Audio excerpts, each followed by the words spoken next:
ইসলামে প্রাণীর ছবি হারাম, ইয়াল্লাই আগো গ্রামে আমরা ছবি তুলিও না, দেইও না। কিন্তু আপনি কি মনে করেন না যে আপনি গ্রামের লোকজনদের গণতান্ত্রিক অধিকার ক্ষুণ্ণ করছেন? It is about a year back, on a rainy afternoon, when the trailer of Mustafa Sarwar Farooqi's 2012 feature Television popped up, while surfing through a well-known Bengali OTT.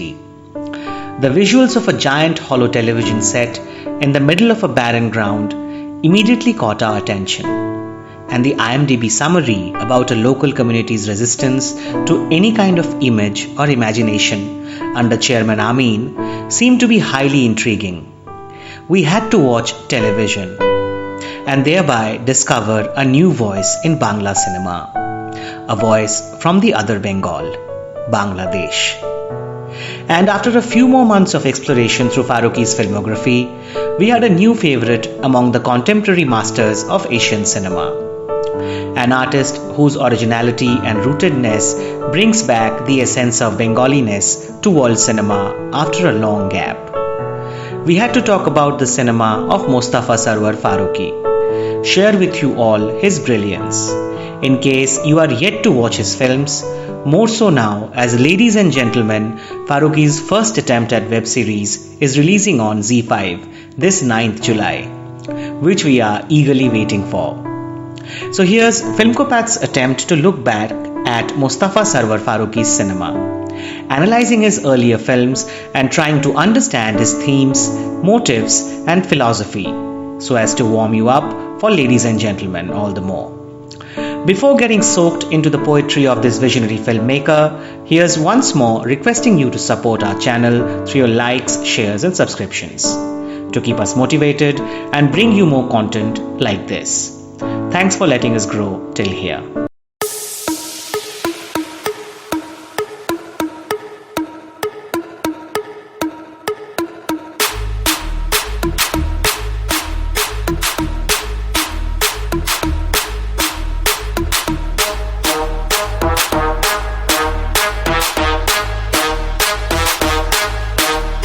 There is a scene near the end of the movie Television where Musharraf Karim's Majnu moves in and out of Kohinoor's house.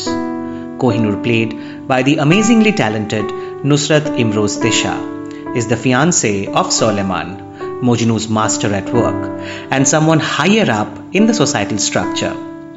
Soleiman and Kohinoor love each other, and Majnu hardly stands much of a chance, although he does not deter in expressing his love for Kohinoor from time to time. He helps Soleiman in every way to get Kohinoor, and yet keeps on conveying his love to the same lady. And in this scene, we see him coming in and going out of Kohinoor's house in a loop, while Ayub Bachchu's soulful tunes play at the background. He moves in and out just to be around Kohinoor a little longer. We wonder if we have watched such a tender, moving and beautiful expression of unrequited love anywhere else in contemporary cinema in the recent times. The sequence makes you laugh and cry at the same time. This isn't an exception in Farooqi's cinema, more of a rule, where a sudden sequence out of nowhere suddenly touches you so hard that the story, context, characters recede, and you are left with a feeling that you will never forget. You see, the love story is not even the primary theme of Television. With its central theme around the clash between sticking to old traditions and giving in to the appeal of the modernity of our times, Television depicts a story which all societies and cultures have faced and spoken out at some point or the other. However, what strikes out in Television is its approach through humor, and how love can lead to rebellion against the old school perspectives. The love triangle between Soleiman, Kohinoor and Majnu in Television is perhaps the most beautiful, tender and rooted portrayal of the emotion of love that we have watched in recent times. Humans who can resist curiosity or lust eventually succumbing to love, thus paving way for changes into the old school community, is as human a story as can be, devoid of arrogance of knowledge that often films based on similar themes get involved in. Chairman Amin or his followers are not portrayed to be monsters or villains, but painted with human touches as individuals, yet to be soaked in the waves of change, inflexible but not evil. And when we later come to know that Farooqui himself faced somewhat similar resistance from his father about watching TV, we understand why the film appealed so much to us. It appealed as it was inspired from life bereft of the cosmetic connections we often have in Bengali movies these days. Life and people around him have been the influence in Farooqi's films almost always. Be it in Doob, No Bed for Roses, loosely inspired from the life of Humayun Ahmad, the famous Bangladeshi novelist, which also overlaps with Farooqi's own experiences, or be it Shonibar Bikel, a dramatization of the 2016 Gulshan Cafe attack in Dhaka. But what we find in his films are not mere facts from life, but truths of our existence. Doob doesn't deal with the whys and hows of filmmaker Javed Hassan's life when he moves from his family to start a new relation with a much younger woman. It expresses the state of mind of a human being caught between a turmoil. It tries to express that loving someone new doesn't necessarily mean receding from your emotions from the people you are already in love with. And many a times when in Doob or his other films we see two individuals who love and care for each other, walking into dense fields to sit down on the ground and take moments of recluse from life, talk to each other, we feel that's what Farooqui might be doing in real life as well. This rootedness to the community and culture of his country Bangladesh is what stands out in Farooqi's films, which we often miss in Indian Bengali films these days. Much like the golden age of Bangla cinema in West Bengal, the characters of Farooqi's films are not ashamed to be who they are. They sleep in bare body as many of us do in real life, and do not get to bed on designer wear. Their houses look like ours, and their associations feel relatable. Farooqi's characters are almost always in search of something.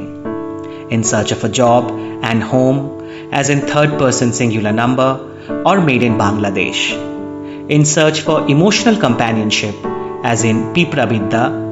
In search for physical intimacy, as in First Date, or in search for love, as in Television, Karam, or in search for loved one, as in Aisha. And this way, his films, in the most subtle and effective way, portray his country, Bangladesh. A country similarly trapped in between traditions and modernity, like the Mitanupur village of television. 2016 সালের পরে বাংলাদেশে আর কোনো দারিদ্রতা থাকবে না। There will be no দারিদ্রতা in Bangladesh. এই দারিদ্রতাকে যদি আপনি 17 সালে খুঁজতে চান, তাহলে আপনার কোথায় যেতে হবে? National museum. The search of his characters might be the reflection of the changes that his country might be going through in relatively rapid succession, leaving its people unsure of what they want. In First Date, we watch this young man desperate to get physical with a girl, or rather any girl, and adopting every possible means to pursue his wish. He is driven by this one wish, unaware of what it will fetch him beyond the few hours of adrenaline rush.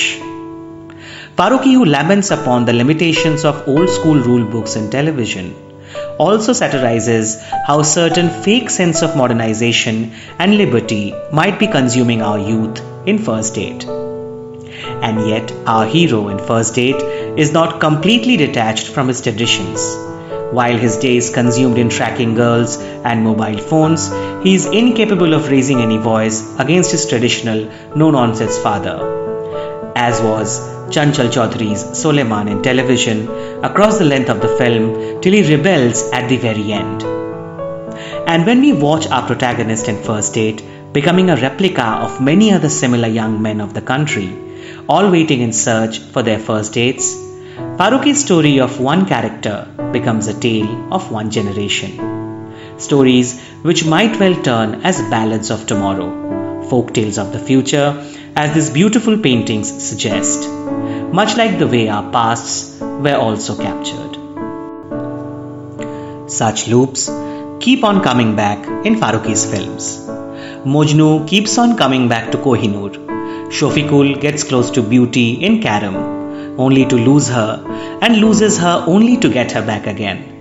Shafiqul's friends, who were responsible for his losses, eventually must help get his love back. And yet Karam, that started with a man in search of love and failing in all his attempts, after 2 full episodes ends with the camera zoomed at another man who has lost his love, like Shafiqul. Aisha keeps on coming to the jail in a loop looking for an opportunity to meet her imprisoned husband, as Ruba keeps on being abused by the patriarchy in every turn of her search for a room to stay in the city in third person singular number. Even the background music in Farooqi's films are often music pieces repeated in loops, and so does the surreal breakouts.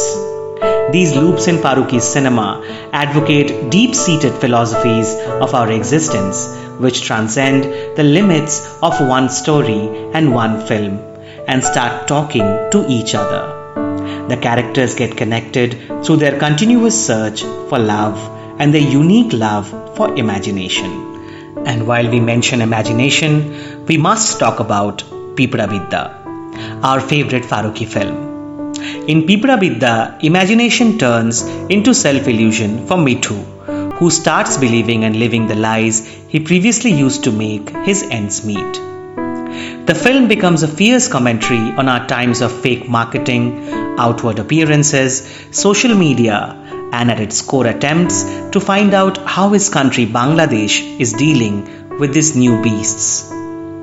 Consider how mobile phones become such a crucial factor in Farooqi's stories.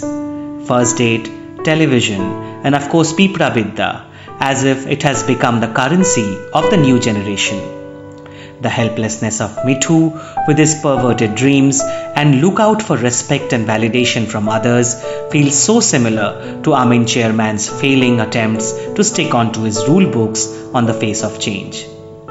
They do not become cardboard villains in their own stories, and you rather emphasize with them as victims of our limbo existence. The women in Farooqi's universe are also caught between similar turmoils. In television, there is a fun sequence where Amin, the father, and Soleiman, his son, communicate with each other, with Soleiman's mother in between. She is just there, standing in between, hardly utters a word, and yet they use her as a bridge to reach each other. The scene beyond its humor setting is a story of its own of how women have been the bridge between men, between past and of present ages, without having much of a say themselves. Tisha, Farooqi's regular collaborator for long and his wife in real life, has given some incredible performances depicting the predicament of women in his films. In third-person singular number, surreal breakouts depict her dilemmas as we watch her being countered by her young selves. And in the most amazing subplot of the film, Ruba understands her mother's dilemmas and decisions only after she faces the same in her own life. She becomes the person her mother was, whom she hated all her life. The film ends in Ruba breaking out from the conventional ways of leading life, expressing love, something her mother couldn't have opted for. We do not know if even Ruba will be able to manage that today. We do not know if she will fail like Javed Hassan did in Doob, but that she strikes at this monolithic structure of conventional love as endorsed in our society gives hope. Be in questioning the ancient scripts and their interpretations in television, criticism of consumerism in Pipra Vidda, or hitting at the societal power structure in its endorsement of the ideas of love. Farooqi's films are as bold as one can be in the most unique ways. He does not shout to express his anger, and instead uses humor so that audience who themselves might be in a confused living state as his characters relate to his philosophies easily. An extremely difficult feat to achieve, which this man is doing film after film. A web series should give Mustafa Sarwar Farooqui much more time and space and opportunities to paint new poetries. Thanks to Z5 for supporting this project and bringing us new ballads from the master author. We highly recommend you watch his earlier films available on YouTube or Hoichoi before he takes us into another search for who we are and what we want to be. That's all from us today. Thank you for watching.